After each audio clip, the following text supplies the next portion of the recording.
Bien, amados, que el Señor les bendiga. Buenas noches. Estamos hoy 25 de septiembre del 2011. El tema para esta noche va a ser en contra del fanatismo. En realidad el tema original es en contra del fanatismo. Siempre tomamos una parte de la palabra de Dios, vamos a aterrizar en lo que la palabra dice: amarás a tu prójimo como a ti mismo, ¿no? Eso está en Levítico 19:18. Dice: y amarás a tu prójimo como a ti mismo. Es una orden que Dios nos da.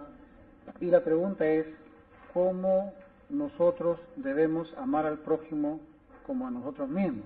Solamente la frase nos dice mucho, pero ¿de qué manera y en qué forma podemos hacerlo y cumplir este mandamiento, esta misvá que Dios nos da?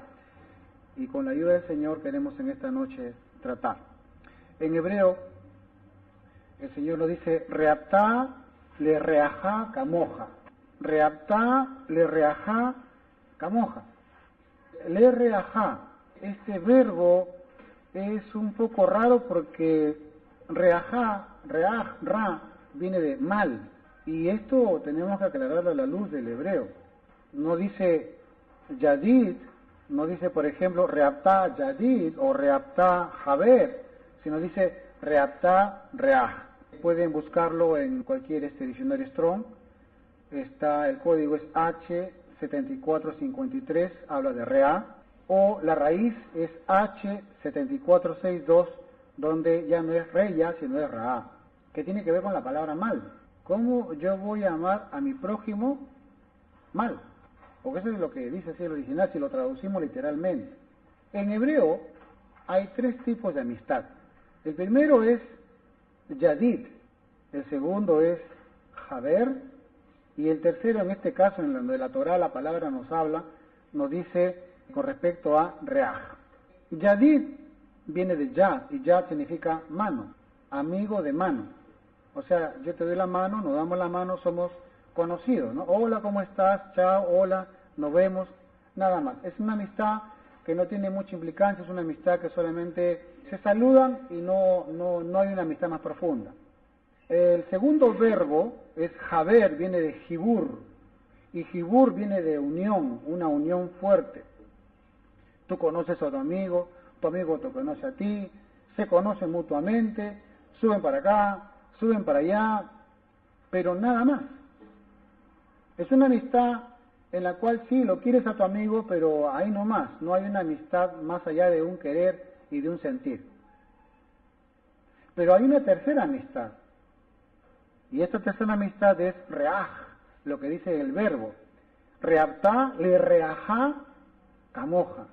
¿Y cómo lo entendemos? Bueno, los sabios nos lo explican y nos dicen de que tú tienes que llegar a conocer a una persona y entablar una amistad donde lleguen al punto de poder corregirse sus males, donde tu amigo va a tener toda la libertad para decirte a ti lo mal que te portas, para decirte tus defectos, y de igual manera también tener esa confianza para que tú a tu amigo también les digas sus defectos.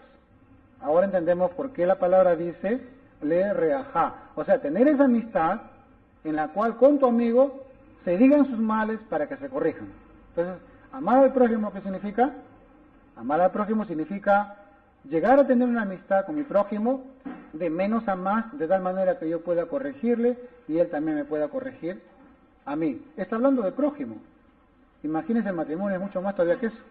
O sea que si tu esposa te corrige, tú tienes que hacer caso. Y viceversa, si tu esposo te corrige, también tienes que hacer caso. Porque la palabra te manda más allá todavía de eso. La Biblia dice: amarás a tu prójimo. Tu prójimo es el que no es tu pareja, pero la familia es mucho más profundo. No sé, que ya algunos de ustedes están viendo ya hacia dónde nos estamos metiendo y la cosa es muy, muy, muy seria.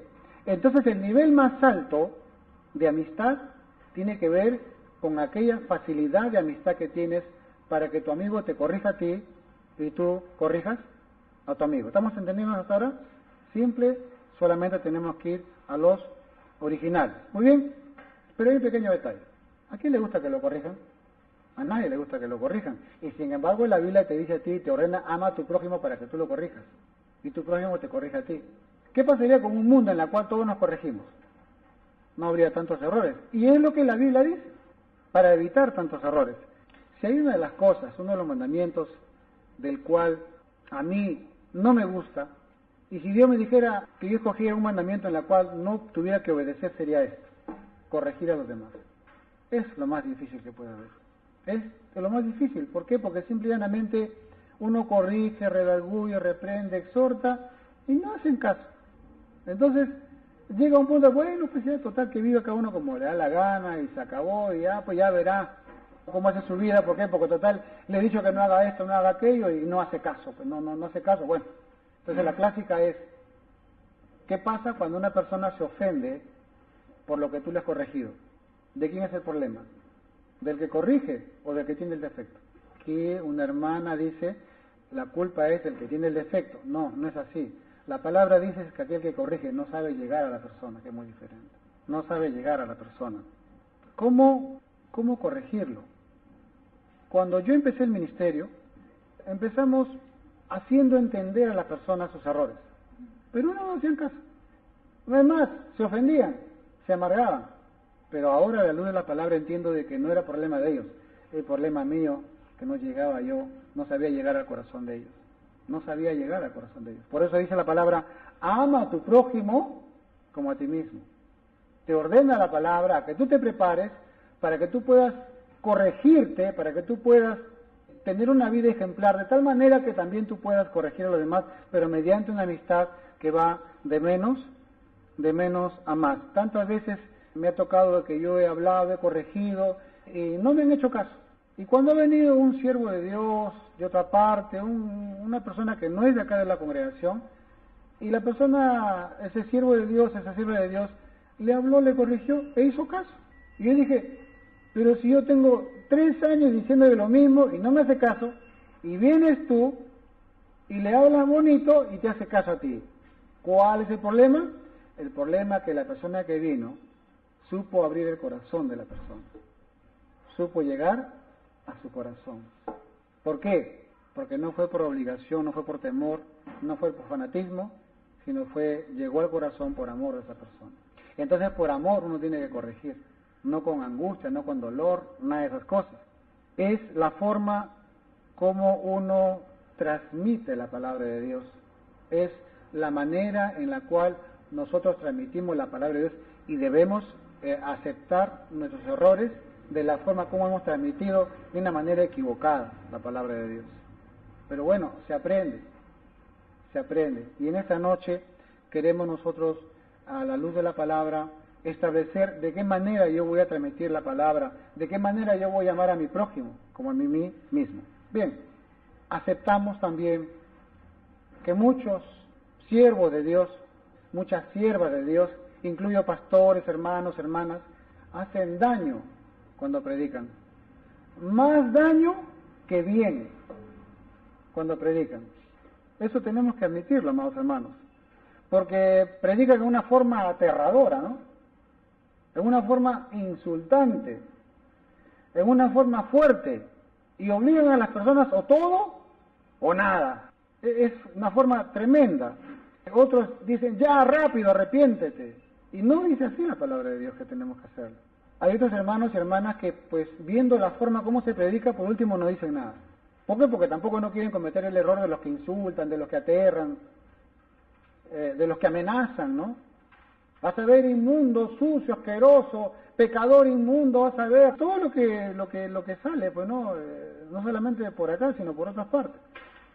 Y uno dice, pues de esa manera de predicar, no, mejor me callo la boca. Entonces, está mal tanto lo uno como lo otro. Está mal predicar de esa manera, como también está mal no predicar, no compartir la palabra. Las dos cosas están malas. Muchos asustan a la gente, como hoy en día, ya va a venir el fin del mundo, ya los terremotos, la gente está asustada y aprovecha eso de manera de predicar. Muchos amenazan, mira, el agua de fuego te va a caer, te vas a quemar, chicharrón te vas a volver. Un chistecillo para más o menos estar un poquito calmados porque lo veo tensos. Había un predicador que decía, de acuerdo al tamaño te vas a quemar. A tú, al más grande, en el horno 7. al más chico en el horno 4, al intermedio en el horno 5, y había un enano. Y yo, tú en el microondas te voy a quemar. Esa no es forma de... Amarás a tu prójimo sin causarle daño. Amarás a tu prójimo sin perjudicar. Amarás a tu prójimo sin provocarle odio. Amarás a tu prójimo sin que él sea un pervertido de la fe o sin que él cause rechazo. Porque muchas veces predicamos y la persona dice, sí, está bien, pero ¿qué es lo que hago? Tienes que apartarte del mundo, apartarte de todo el mundo y se acabó. Y es romperle toda una cultura, toda una sociedad, toda una amistades que él tiene, que no está mal la amistad, lo que está mal es él, cómo lo conduce a esa amistad. Y por último, rechazan la fe y odian la fe, transgreden la fe, ¿por qué? Porque le presentamos un evangelio que no es así, no dice la palabra de Dios así. ¿Cuántos hermanos y hermanas nuevecitos en su impotencia quieren agradar a Dios? ¿Y qué hacemos? Les imponemos cargas que a nosotros nos costó tanto tiempo llegar a ellos y queremos que en una semana, 15 días, un mes, una hora, ya porque oraste, porque pusiste manos, crees que la persona va a cambiar y eso tampoco no es así. Le causamos impotencia a la gente y por último la gente dice, total, ¿qué clase de fe me estás enseñando? Y por último ni vienen ya a las cosas de Dios. ¿Por qué? Porque le hemos impuesto una carga que no la puede cargar. Ni tú la has cargado, quieres que la cargue el otro. Eso Jesús también dijo claramente. Entonces, ¿de qué manera, amados, nosotros podemos dosificar, aprender a dosificar y cómo llegar al corazón de las personas? Para esto, otra vez, la palabra de Dios nos enseña en qué forma tenemos que llegar.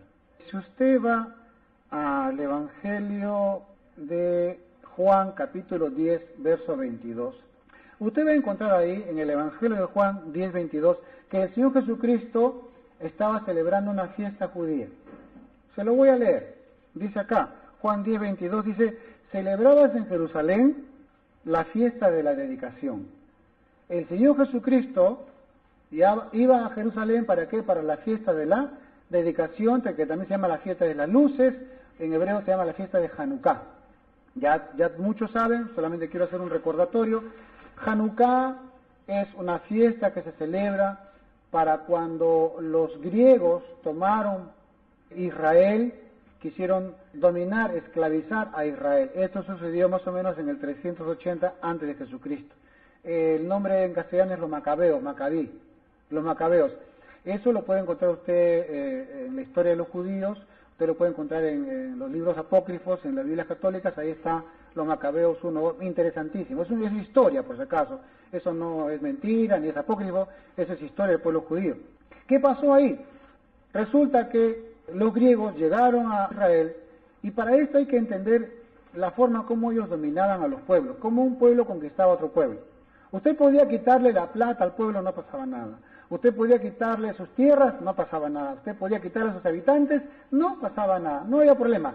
Pero lo que los pueblos nunca quisieron es su religión. Usted le quitaba a su Dios, usted le quitaba a su ídolo, ese pueblo se levantaba, porque la religión es muy fuerte. Un filósofo dijo que el opio del pueblo es la religión. ¿Qué es el opio? Es una droga que hace que la persona haga cosas imposibles si estuviera sana. Y efectivamente, la gente por religión mata. Mire cómo estamos ahora. Hoy día, en el nombre de los dioses, están que se matan. Al extremo de que tienen que ir a las Naciones Unidas para que ante el mundo decir, señores, miren lo que estamos pasando este problema, por cuestiones religiosas, ¿ah? Por cuestiones religiosas, yo dejo ya que usted entienda lo que le estoy diciendo. Mi interés es entender de qué forma y de qué manera Dios en su palabra nos dice para poder llegar al corazón de la gente. Hanukkah, en otras palabras, fue la invasión de los griegos, pero los griegos ¿cómo llegaron a Israel? Los griegos invadieron, pero no destruyeron a Israel totalmente, sino de a poco, poco a poco, poco a poco. Pasó un milagro. ¿Cuál fue ese milagro?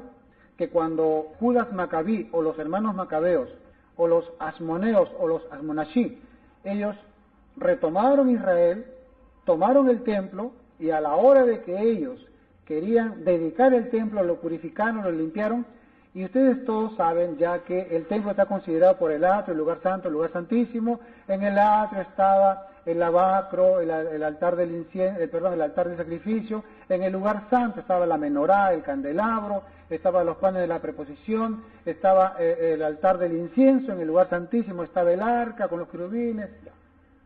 Entonces, cuando ellos dedicaron el templo, en el lugar santo estaba el candelabro. ¿Y qué resulta? Pues que habían destruido de tal manera que los que fabricaban el aceite de la unción no tenían los elementos necesarios para poner aceite en el candelabro. El candelabro era de 7 brazos y terminaba en 7 vasitos. 7 vasos donde ahí ponían el aceite, ponían una mecha y lo tenían prendido la menorá. La ley decía que si cuando el templo se dedicaba, esa menorá tenía que estar prendida permanentemente. Todos los días los shamaj o los levitas o los que les tocaba servicio en el templo iban y todos los días tenían que colocar aceite. Pero ese aceite se demoraba 8 días en hacer. Y no había aceite solamente para un día nada más. Y para hacerla corta, los Asmonai dijeron, hoy día hemos tomado el templo, hoy día lo prendemos. Y si mañana no hay aceite, pues esperaremos que venga el aceite, y cuando esté el aceite, pero hoy hemos tomado el templo, hoy vamos a prender. Y había solamente aceite para un día nada más. Así que colocaron el aceite, lo prendieron y ya está, listo. Hasta que se pongan a preparar aceite demoraba 8 días. Significa que la menorá el lugar santo iba a estar a oscuras durante 7 días. Pero ¿qué pasó? ¿Dónde está el milagro? El milagro está que al día siguiente se supone que se había consumido el aceite, pero el aceite estaba íntegro.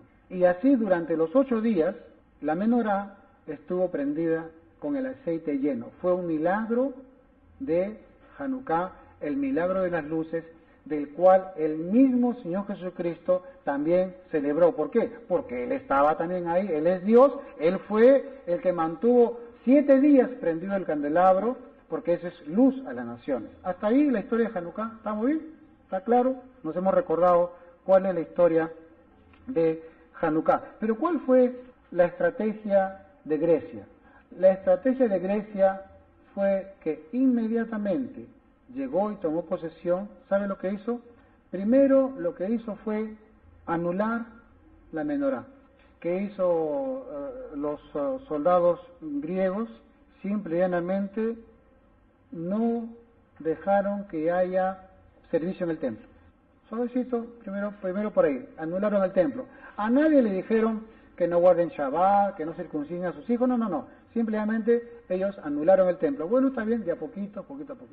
Ahora, vamos a entrar un poco a la numerología. ¿Cuáles son los símbolos de los números judíos? Es muy importante eso. En primer lugar, el número 8 significa lo más sagrado. Lo más sagrado de lo más sagrado. Ejemplo, cuando un niño nace, el 8º día es circuncidado. Luego, el sacrificio que hacían en el templo, ¿se acuerda el cordero que quita el pecado? Ese cordero, una vez presentado, al 8º día era sacrificado. 8, al 8º día. 7 significa, si 8 es lo más sagrado, 7 significa lo sagrado, normal. 7 días hizo Dios la creación. ¿Qué más? 7 días de la semana. Shabbat, por ejemplo, número 7. El número 6 viene a ser el mundo material. El mundo material. Ejemplos, Dios terminó todo el mundo material en el 6º día. Toda materia tiene 6 caras. Toda materia tiene 6 caras, 6 lados. Los 4 puntos cardinales, arriba y abajo. 6. El mundo material fue terminado en el 6º día. Y luego viene el 5º. El 5º significa el reino animal. ¿Por qué? Porque Dios creó a los animales en el 5º día.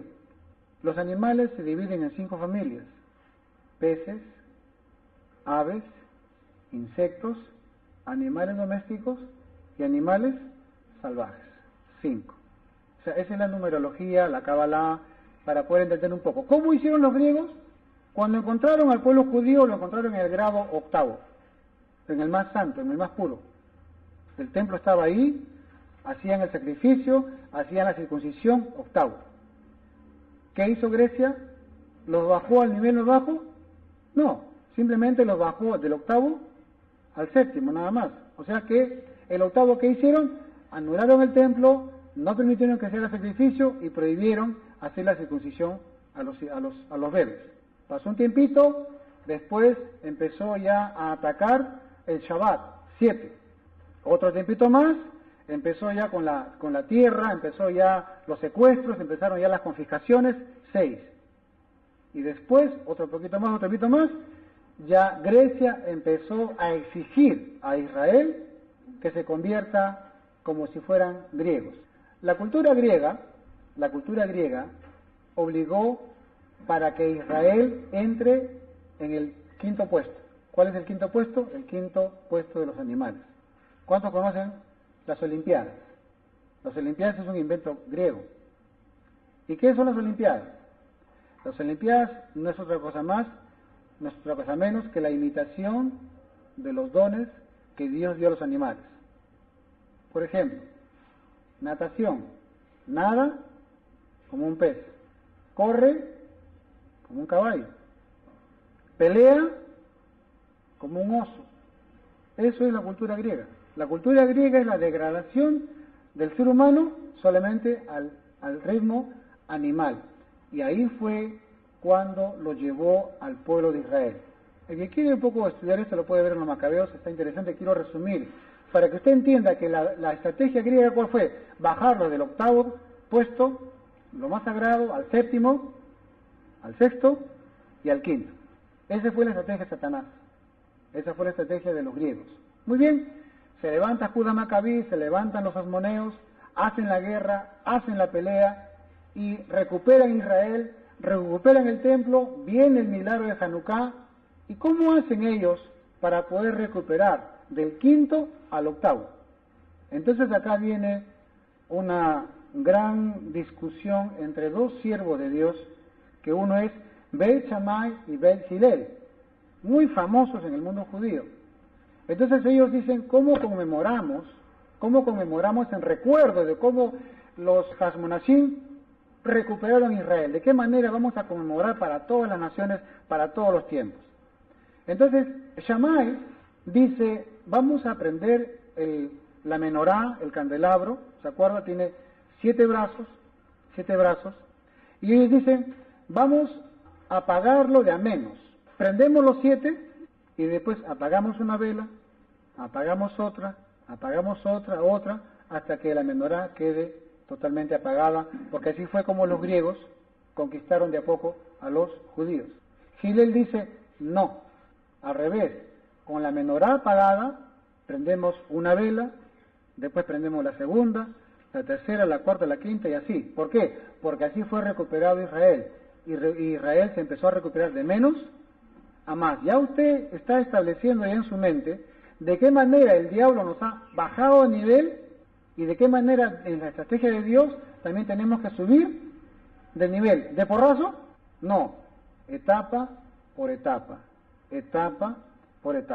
Hasta ahí fue como salvaron los asmoneos al pueblo de Israel. Y a propósito, la palabra asmoneo viene de 2 palabras de numerología, 5 que es Hamesh y 8 que es Shmoné, Hashmoné. O sea, la palabra asmoneo significa 5, 8. ¿Cuál fue? Israel fue encontrado en el nivel 5 y los Hashmonaim los elevaron al nivel 8. Bueno, son detalles que es interesante tocar. Ahora, los sabios de la época cuentan también que a los judíos les obligaron a que en los cuernos de los toros se ponga la palabra no creo en Dios, no creo en Hashem. Así fue, así cuenta la historia. Entonces la pregunta es, ¿cómo es eso? ¿Cómo es que en los cuernos ponen no creo en Hashem, no creo en Dios? Entonces los comentaristas dicen que cuando los judíos tenían sus yuntas y ellos lo llevaban a arar al campo, ellos al mirar a los toros tenían la palabra no creo en Hashem, no creo en Dios. ¿Para qué? Para que renieguen de Dios. Y es cierto, porque si usted lee la historia de los Macabí, la historia de los Macabeos, lo normal sería pues judíos contra griegos. Pero fue tanta la contaminación de los judíos que los judíos empezaron a dividirse y fíjese usted que muchos judíos contaminados se pusieron al lado de Grecia. Es inverosímil cómo judíos que tenían que luchar por su país se pusieron al lado del enemigo. ¿Para qué? Para combatir con los fieles. Esto también le habla a usted muchas cosas, cuando en la congregación a veces gente que ha estado con usted se pone enemiga de usted.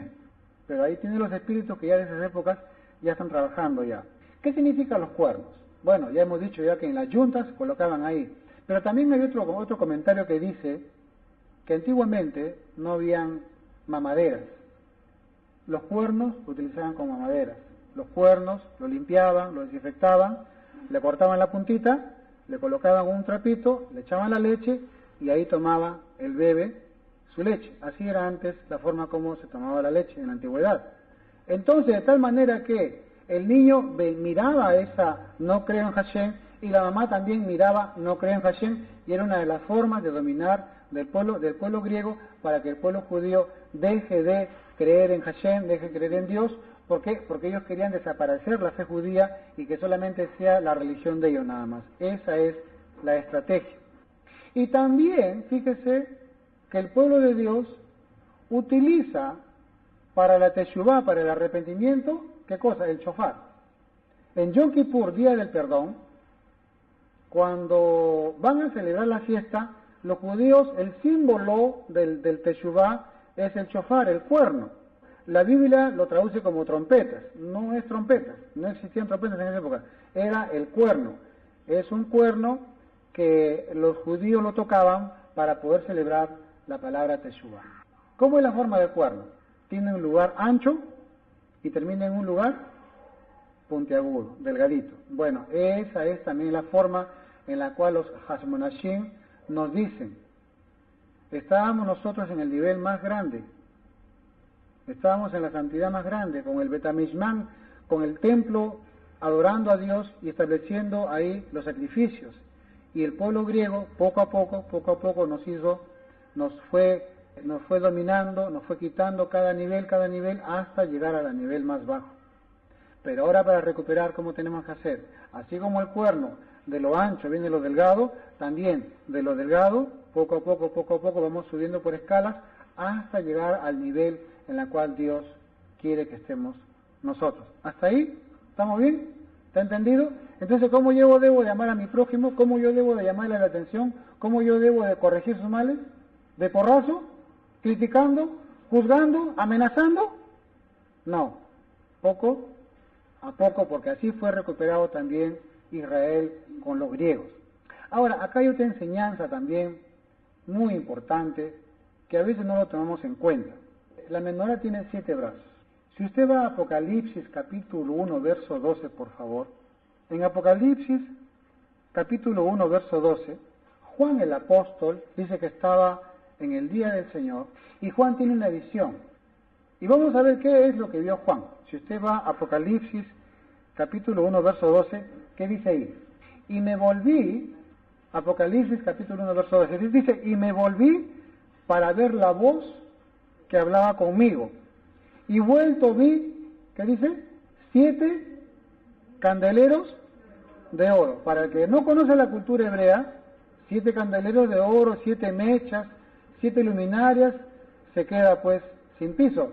Pero no, Juan como judío está teniendo una visión de la menorá, está viendo la menorá, pero mire quién es la menorá. Siguiente versículo, dice, y en medio de los 7 candeleros, a uno semejante al Hijo del Hombre, vestido de una ropa que llegaba hasta los pies y ceñido por el pecho con un cinto de oro. ¿Quién era? El Señor Jesucristo. Juan está viendo un candelero. En el verso 12 está viendo un candelero de 7 brazos. Pero en el verso 13, cuando ve en medio a un personaje, era un hombre y estaba vestido de una manera real. ¿Quién era? Jesucristo. ¿Y cómo sabemos que es Jesucristo? Muy simple. Porque en la cultura judía, el candelero, la menorá, el candelabro, la luz de en medio se llama el chamash, o sea, el sirviente. El sirviente, cuando cuando el sacerdote quería prender el candelabro, primero prendía el candelabro del medio, el siervo, el que prende a los demás, y luego con esa luz prendía el lado izquierdo y después terminaba prendiendo el lado derecho. O sea que no es que empezaba de la izquierda a la derecha, sino empezaba primero prendiendo con el chamaj, porque el chamaj es el sirviente, es aquel que da luz a los demás. ¿Hasta ahí está clara la enseñanza? Bien. En el Evangelio de Juan, capítulo 8, verso 12, mire lo que dice el Señor Jesucristo. En el Evangelio de Juan, capítulo 8, verso 12, dice, Jesús se dirigió otra vez a la gente diciendo, yo soy la luz del mundo. El que me siga tendrá la luz que le da vida y nunca andará en oscuridad. Cuando Jesús dice, yo soy la luz del mundo, lo que está diciendo es, yo soy el chamaj. Eso que miró Juan en Apocalipsis, cuando tuvo la visión de los 7 candeleros y en medio un hijo de hombre, el chamaj también se traduce como luz. Y el Señor Jesucristo está hablando al pueblo judío, que está acostumbrado a que ellos todos los viernes, o cuando hay Hanukkah, o cuando hay Yom Kippur, ellos prenden la menorá en sus casas, en sus ventanas. Y saben muy bien de qué forma lo prenden. Primero el chamaj, el del medio, prende la vela del medio, y la vela del medio da luz a las demás. Y cuando Jesús le está diciendo, yo soy el chamaj, le está diciendo al pueblo judío, mira, ustedes en Hanukkah, en Pascua, cada Shabbat, ustedes prenden la menorá y ustedes empiezan con el sirviente. Yo soy ese sirviente que doy la luz a todos ustedes. En un contexto hebreo es mucho más profundo y es mucho más hermoso lo que Jesús está diciendo. Por eso es que nosotros creemos que la fiesta de Hanukkah, la fiesta de la dedicación, es una fiesta comprometida con nosotros. ¿Por qué? Porque fue el Señor Jesucristo que dijo, yo soy el chamaj. Y por eso es que él también celebraba la fiesta de Hanukkah, la fiesta de la dedicación, que tiene que ver con la estrategia de Dios para que nosotros podamos subir de menos a más, no de porrazo. Hay una frase que dice, no cambies, mejora. No cambies, sino ve mejorando poco a poco. Nosotros queremos que todo el mundo cambie, ni cambiamos nosotros, hermanos. Mejor es de a poco, mejora de a poco, y aquí la estrategia de Dios nos está dando mucho. ¿Qué mensaje debo de dar a mi familia? ¿De qué forma yo puedo transmitir la palabra de Dios? Pecadores, inmundos, borrachos, fiesteros, no. De esa manera no vamos a llegar a ninguna parte, sino de menos a más. La estrategia de Dios fue de menos a más. 5º nivel, 6º nivel, 7º nivel, 8º nivel. De a pocos, poco a poco. Esa es la estrategia del Señor. La vida misma, amados hermanos, la vida misma nos enseña de que lo natural nos enseña cuál es lo espiritual. Por ejemplo, usted es un niño. Un niño cuando recién aprende a caminar, ¿usted qué hace? ¿Lo tira ahí para que camine? ¿O está a su lado para que camine? Cuando una criatura quiere caminar, tenemos que estar a su lado para que dé sus primeros pasos. ¿A cuánto? A medio metro, 30 centímetros, pegado a la criatura. ¿Por qué? Porque va a debilitarse, se va a ir para la derecha, para la izquierda, y nosotros le corregimos, y las criaturitas quieren caminar, pero le falta el equilibrio, le ayudamos estando cerca, no lejos. ¿Para qué? Para que poco a poco empiece a caminar. ¿Acaso usted a una criatura le dice, ya tomaste tu leche? Sí, come tu papilla y crece, ya, tienes que crecer 5 centímetros. ¿Acaso usted le dice eso? No, tiene que ser de menos a más, poco a poco. En el colegio, por ejemplo, ¿cómo le enseñan a los niños? El profesor le enseña 1 más 1, 2 más 2, 3 más 3. ¿Qué dejo tarea? Ya. Tarea, a ver, 1 por 1, 2 por 2, 3 por 3, y después la cuarta pregunta, 5.847 entre 22. Y la criatura va a su casa. Y al día siguiente regresa. A ver, tu tarea, no lo he hecho. Pregunta, ¿está bien o está mal? ¿Está mal por qué? ¿Quién está mal, la profesora o el niño? ¿Estás seguro? No, la profesora no está mal. Es el niño. Porque el niño debería haber respondido 1 por 1, 2 por 2, y el otro, no sé, señorita. O todo o nada. No es así tampoco, pues. Tú haz lo que tú sabes hacer, lo que no. Fíjese que por nuestra manera de pensar ya seríamos fanáticos acá, seríamos del ayatollah acá, con nuestra metralleta, cada uno de nosotros. O todo o nada. No es así tampoco, pues. Un alumno inteligente, un padre inteligente, debería decir, bueno hijo, ¿lo sabes eso? Responde lo que sabes. Y lo que no, dile, esto no lo sé porque usted no me ha enseñado. Eso sería lo correcto. De a poco, de a poco. Hay mucho que hablar, mucho que decir. Por ejemplo, los animales, por ejemplo, no necesitan mucho conocimiento. Yo he criado cuyes. Y un cuy cuando nace ya está comiendo ya alfalfa. Ya está corriendo el cuy. Cuando nace una jirafa, cuando nace un animal, ¿qué es lo que hace en la selva? Por ejemplo, usted que ve Discovery Channel. Nace el animal, está que se para, y una vez que se para, corre. ¿Por qué? Porque si no, es la lonchera del león, ¿sí o no? Un animal no necesita mucha cosa, corre. Pero nosotros no somos animales.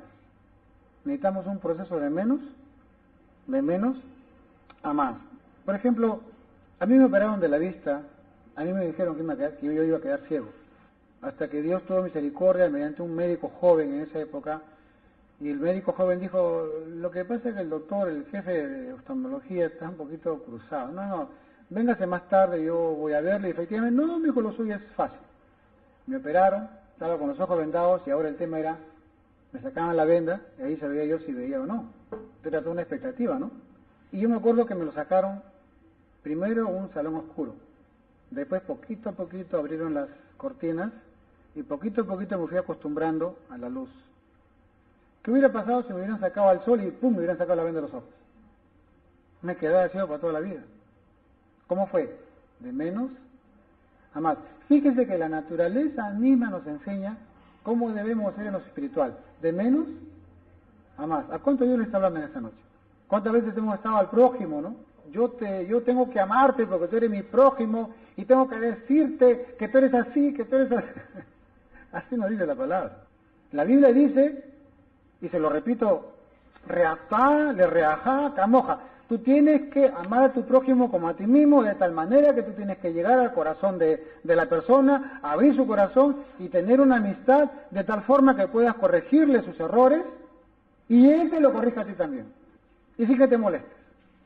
Llegar al tercer nivel de una amistad en la cual nosotros con libertad podamos corregirnos, pero eso cuesta. Llegar a ese nivel de amistad cuesta.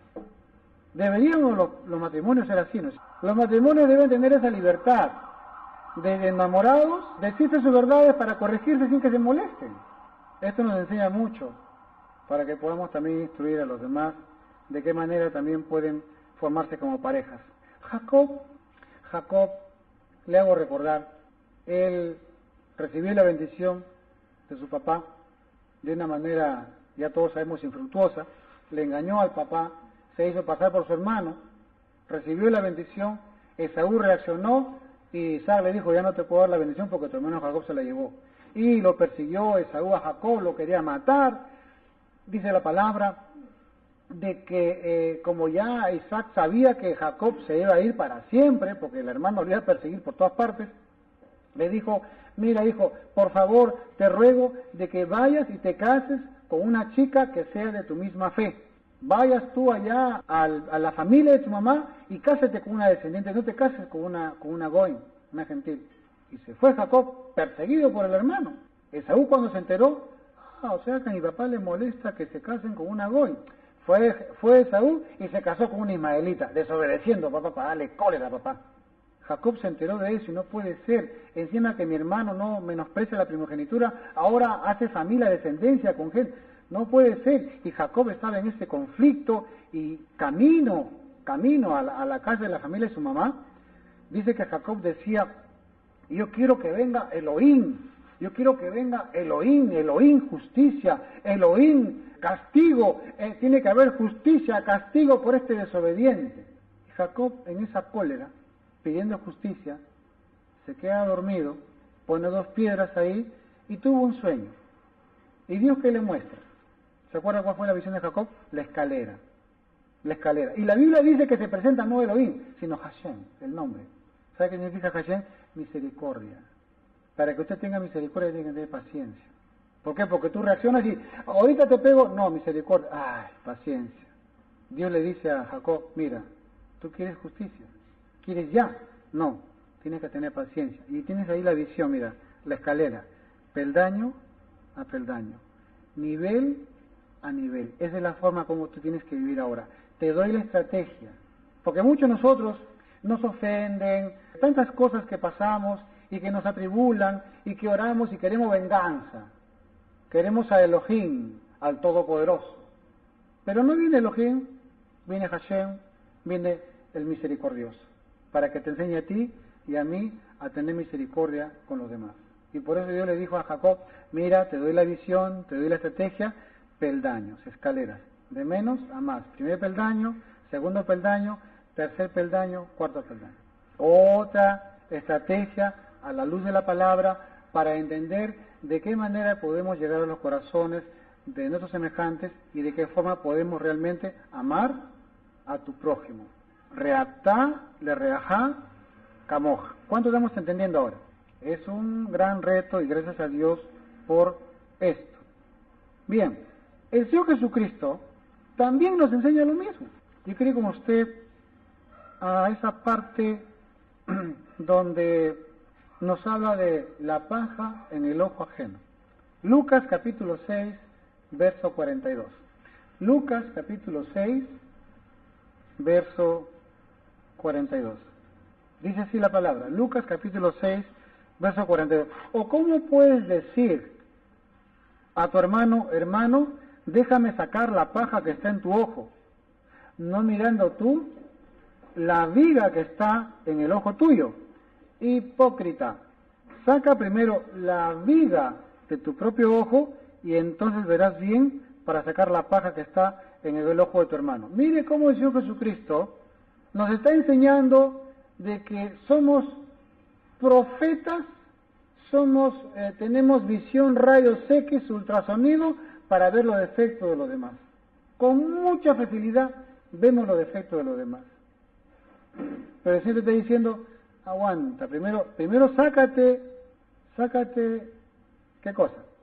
La viga que está en tu ojo. Primero sácate la viga para que puedas ver bien y puedas ayudar a los demás. ¿Se acuerda 3 niveles de amigos? Mano, Yahid, mano. El otro, el conocido, el Haber, Dihur. Y el otro es el Reaj, que es el mal. Dios quiere que tengamos una amistad en la cual podamos decirnos nuestras verdades. Y Jesús también dice lo mismo. En el Evangelio de Juan, capítulo 15, verso 14, mire lo que dice ahí. Evangelio de Juan 15, 14. No se olvide, amarás a tu prójimo como a ti mismo. Tenemos que tener amistad de tal manera que podamos corregirnos los errores. Nos habla de un amigo o tener amistad con alguien para poder tener una libertad de decir nuestras verdades. Y miren lo que dice en Juan 15, 14. Dice, vosotros sois, ¿qué dice? Vosotros sois mis amigos. Le reajá en hebreo. Pero si hacéis lo que yo os mando. Verso 15. Ya no os llamaré siervos, porque el siervo no sabe lo que hace su señor. Pero os he llamado le reajá, amigos, porque todas las cosas que oí de mi Padre os las he dado a conocer. ¿Cómo nos llama el Señor Jesucristo? Amigos. Pero es un amigo que te va a decir tus errores. Es un amigo que te va a decir todas tus verdades. ¿Sabe cuál es el pequeño problema? Que a él no le podemos decir nada porque en él no hay pecado. Y otra de las cosas es de que él te va a declarar lo que él quiere. Él no nos va a ocultar nada. Por eso cuando a mí me dicen, es un misterio, preocúpese cuando usted escuche misterio. Cuando es misterio, ya esta persona es misteriosa ya. En la Biblia no hay nada de misterio, está todo claro como el agua. Si es que honramos a Dios en su palabra, ¿no es cierto? El Señor Jesucristo está diciendo aquí que la condición por la cual Él quiere ser amigo es porque Él quiere llegar a tu corazón de tal manera que te pueda decir tu verdad sin que te ofendas. ¿Quién fue el primero que cumplió esto? ¿Amarás a tu prójimo como a ti mismo? ¿Quién fue el primero que cumplió? Él, el Señor Jesucristo. Él fue el que dijo, reaptá, le reajá, camoja, porque Él lo escribió, pues.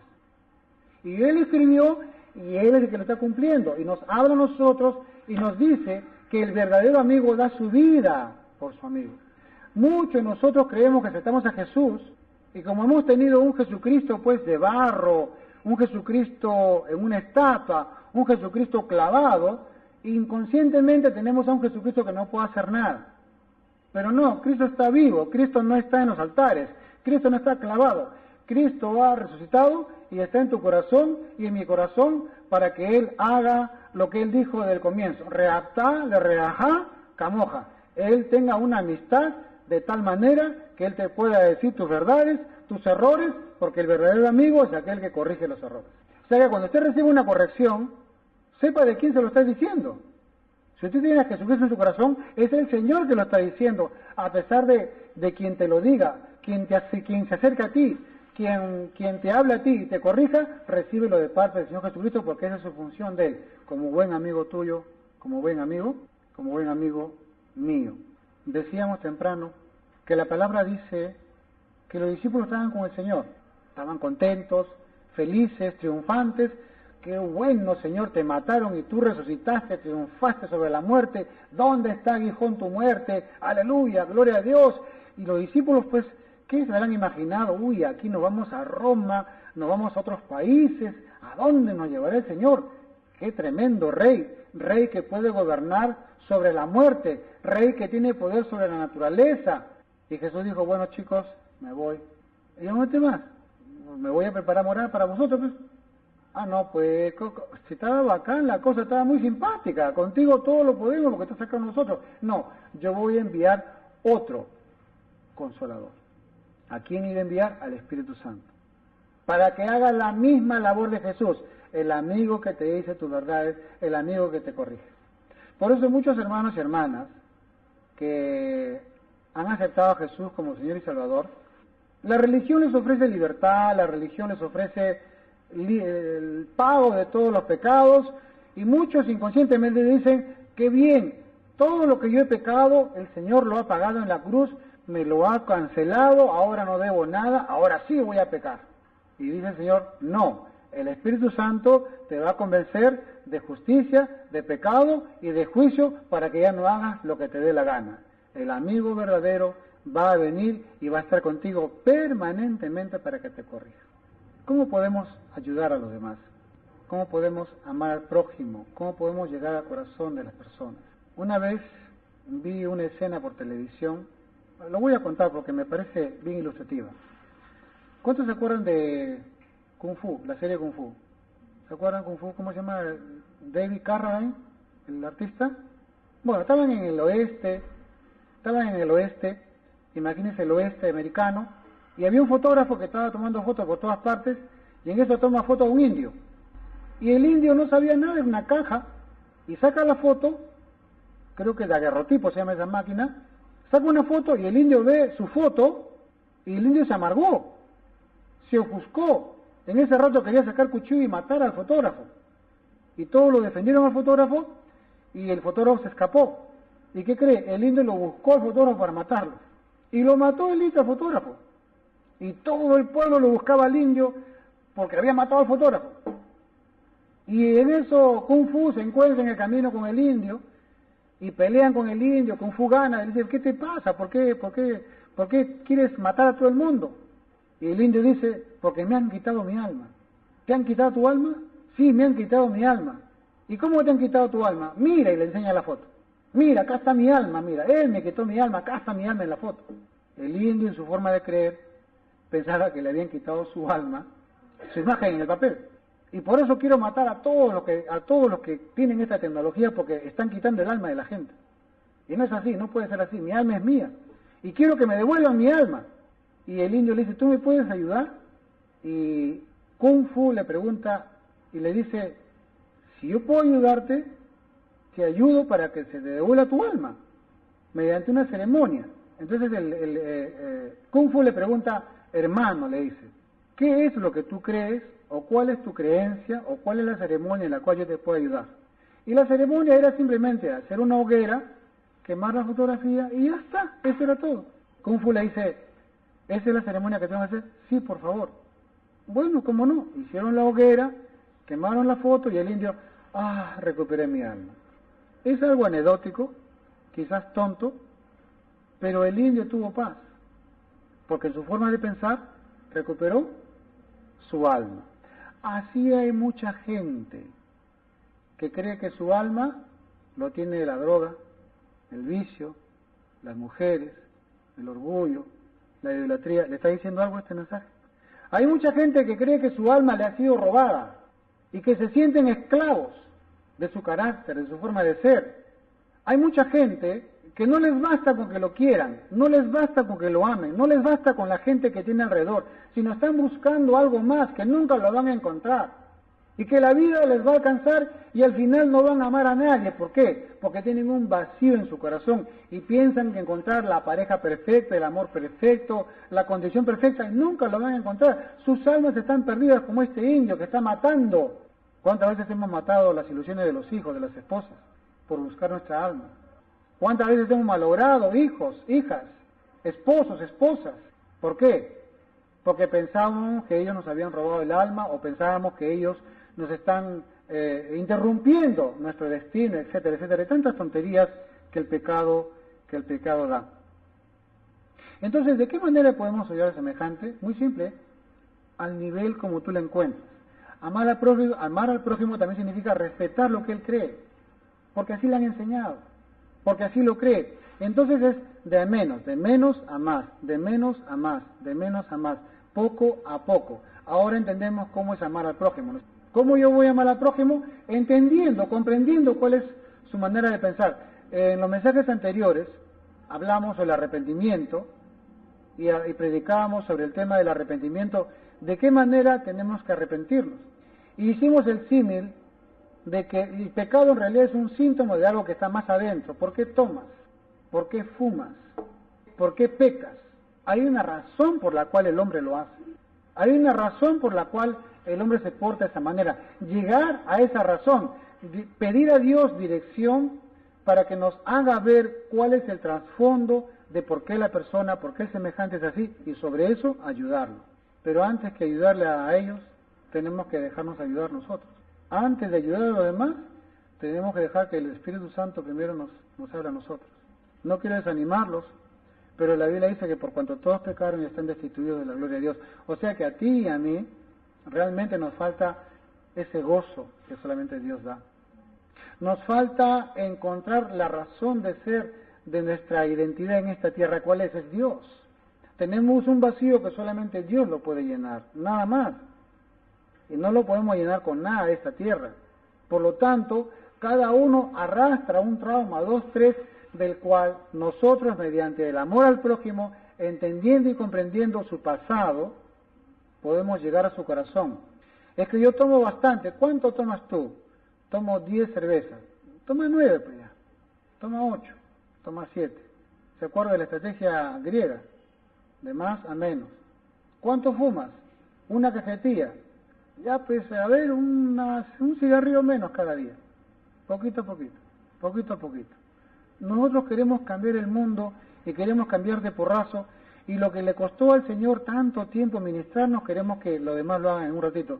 Eso es inverosímil, y eso que nos llama la atención, porque este mensaje no solamente es para hermanos, hermanas, sino para muchos ministros de Dios, pastores, siervos y siervas que nos están escuchando y que quieren cambiar el mundo ya, y eso no es así. Por eso es que la filosofía de ser siervo de Dios es la filosofía de la vela. ¿Cuál es la filosofía de la vela? La vela ilumina, pero se va desgastando. Significa que vamos a entregar nuestras vidas hasta que nos desgastemos, pero ¿cuál es la idea? Que mientras hemos estado viviendo, hemos iluminado a los demás. Hemos iluminado a los demás. Otro ejemplo, pero esto ya es ilustrativo, pero me gustaría enseñarles en una sinagoga. En una sinagoga vienen pues, ¿no?, los yudines ahí a reunirse los sábados, y hay un espacio que guardan la Torá. Es una caja bonita, grande, donde ahí los yudines ceremonialmente guardan la Torá. Y el rabino estaba predicando con respecto a los panes de la proposición, los panes que estaban en el lugar santo. Pero había un señor ahí, muy humilde, muy sencillo, no entendía mucha cosa porque era un hombre muy sencillo, no era un hombre de letras, frente a esas luminarias que están en la sinagoga.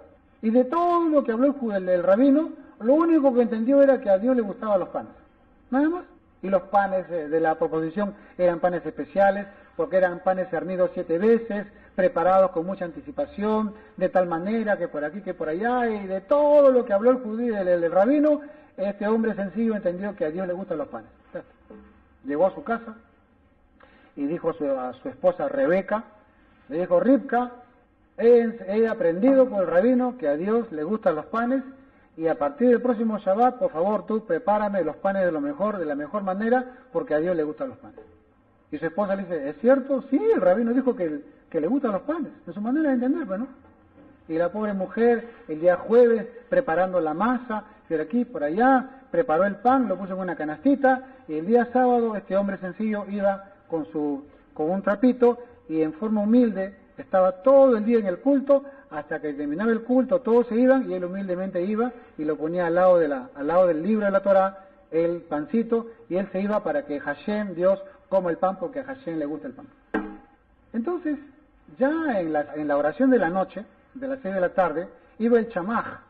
El chamaj es el que se encarga, como el diácono, acá en las iglesias evangélicas, como el diácono, el chamaj iba para poder preparar todo el ambiente para la ceremonia de la noche, para el culto de la noche. Y estando ahí viendo, ordenando las cosas, huele a pan. Y abre pues la cajita, y ¿qué encuentra? Encuentra la Torá y la canastita de pan, y ¡qué rico pan! ¿Y qué quiere que hace el chamaj? ¿Se lo empieza a comer? ¿Quién ha puesto pan acá? Bueno, empieza a comer y a comer y a comer.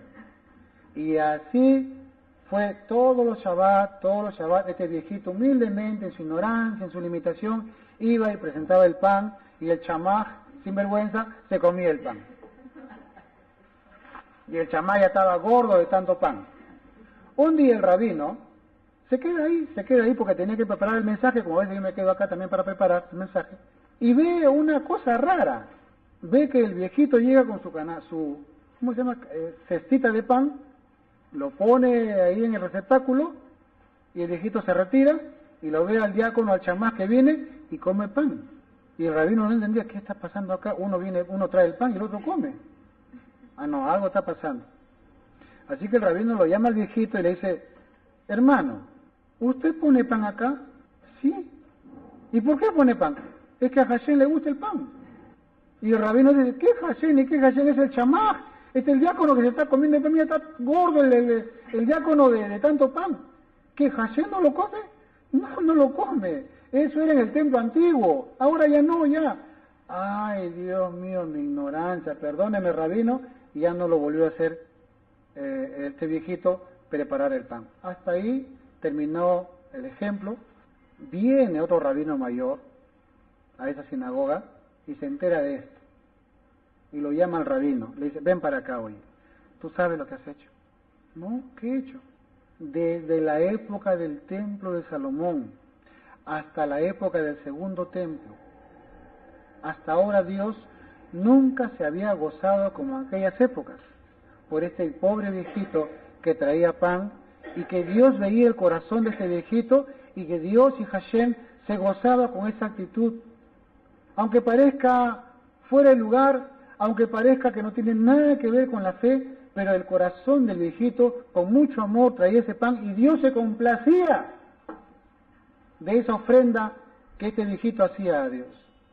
Has malogrado una misbah, has malogrado una bendición para esta sinagoga. Ahí termina el ejemplo. Ahí termina el ejemplo. Una vez escuché de un pastor que en su iglesia, esto en Miami, en su iglesia habían 2 viejitas que ellas no iban a los estudios bíblicos, no iban a las conferencias, no iban a la reunión de damas, ¿por qué? Por su edad. Pero ellas, todos los domingos a las 8 de la mañana, llegaban con flores y adornaban toda la iglesia de flores. Eso era su ofrenda de amor a estas viejitas para el Señor. Así era su corazón de ellas.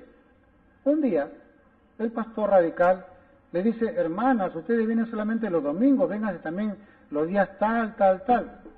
Pastor, no podemos porque pues por nuestra edad no podemos venir, pero esta es nuestra ofrenda para esta congregación. No es suficiente, hermanas, tienen que venir los jueves aquí y allá, y las obligaron, y las hermanitas, evidentemente por su edad, no pudieron ir y dejaron de ir a la iglesia. ¿Qué pasó?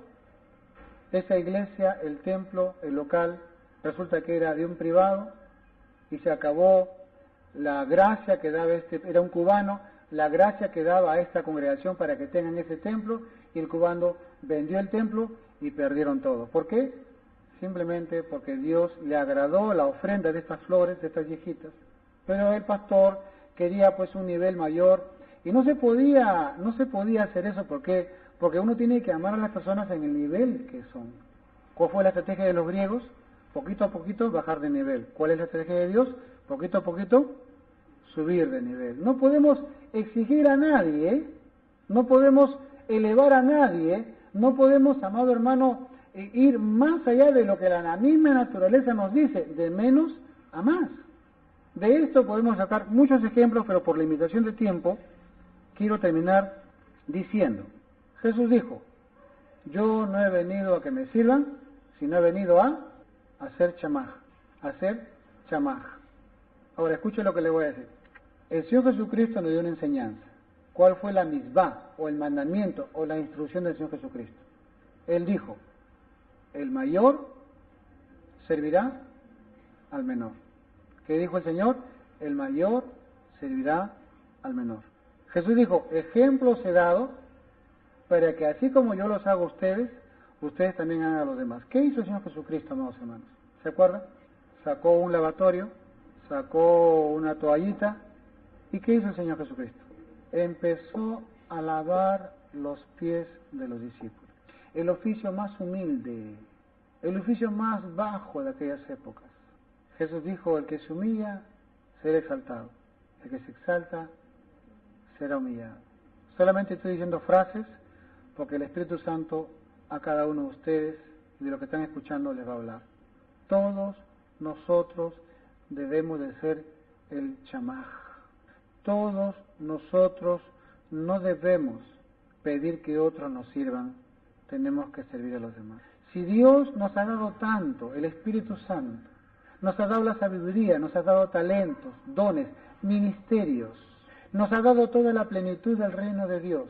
Cantamos, alza tus ojos y mira, la cosecha está lista. Pero ¿cómo vas a ir a cosechar con las manos vacías? Tenemos que ir con las herramientas del Espíritu Santo. Tenemos que ir sacando las vigas de nuestra alma para que de esa manera podamos servir a los demás con limpia conciencia. Por eso es que yo sigo creyendo de que una iglesia debe ser ministerial. ¿Qué quiere decir? Que cada uno tiene un ministerio, un don, un talento para que lo pueda dar. En el pueblo judío se enseña que cada uno es un chamaj y cada uno tiene que tener 8 candeleros para poder prender. La Hanukkah o el candelabro tiene 9, Hanukkah tiene 9, el normal tiene 7. 9 ¿por qué? Porque fueron 8 días de milagro más el chamaj, 9. Entonces significa que yo como chamaj, yo tengo que tener 8 personas mínimo para poder ser mi prójimo e ir predicándoles, compartiéndoles de menos a más, de menos a más, de menos a más. Tengo que tener 8 familias para que cada familia ir compartiendo de acuerdo a la necesidad y de acuerdo a la capacidad de cada uno. No podemos pedir que otros nos sirvan, sino nosotros tenemos que servir a los demás. Tenemos que ser los chamaj. Esto que nos hable claramente, y hoy hemos aprendido cómo debemos de amar al prójimo. Reaptá, de reajá, camoja. Debes de amar a tu prójimo como a ti mismo. Ya hemos dicho que el nivel de amistad es el nivel máximo. ¿Cuál es? En la cual podamos corregirnos unos a otros sin molestarnos. Llegar a esa intimidad, llegar a ese nivel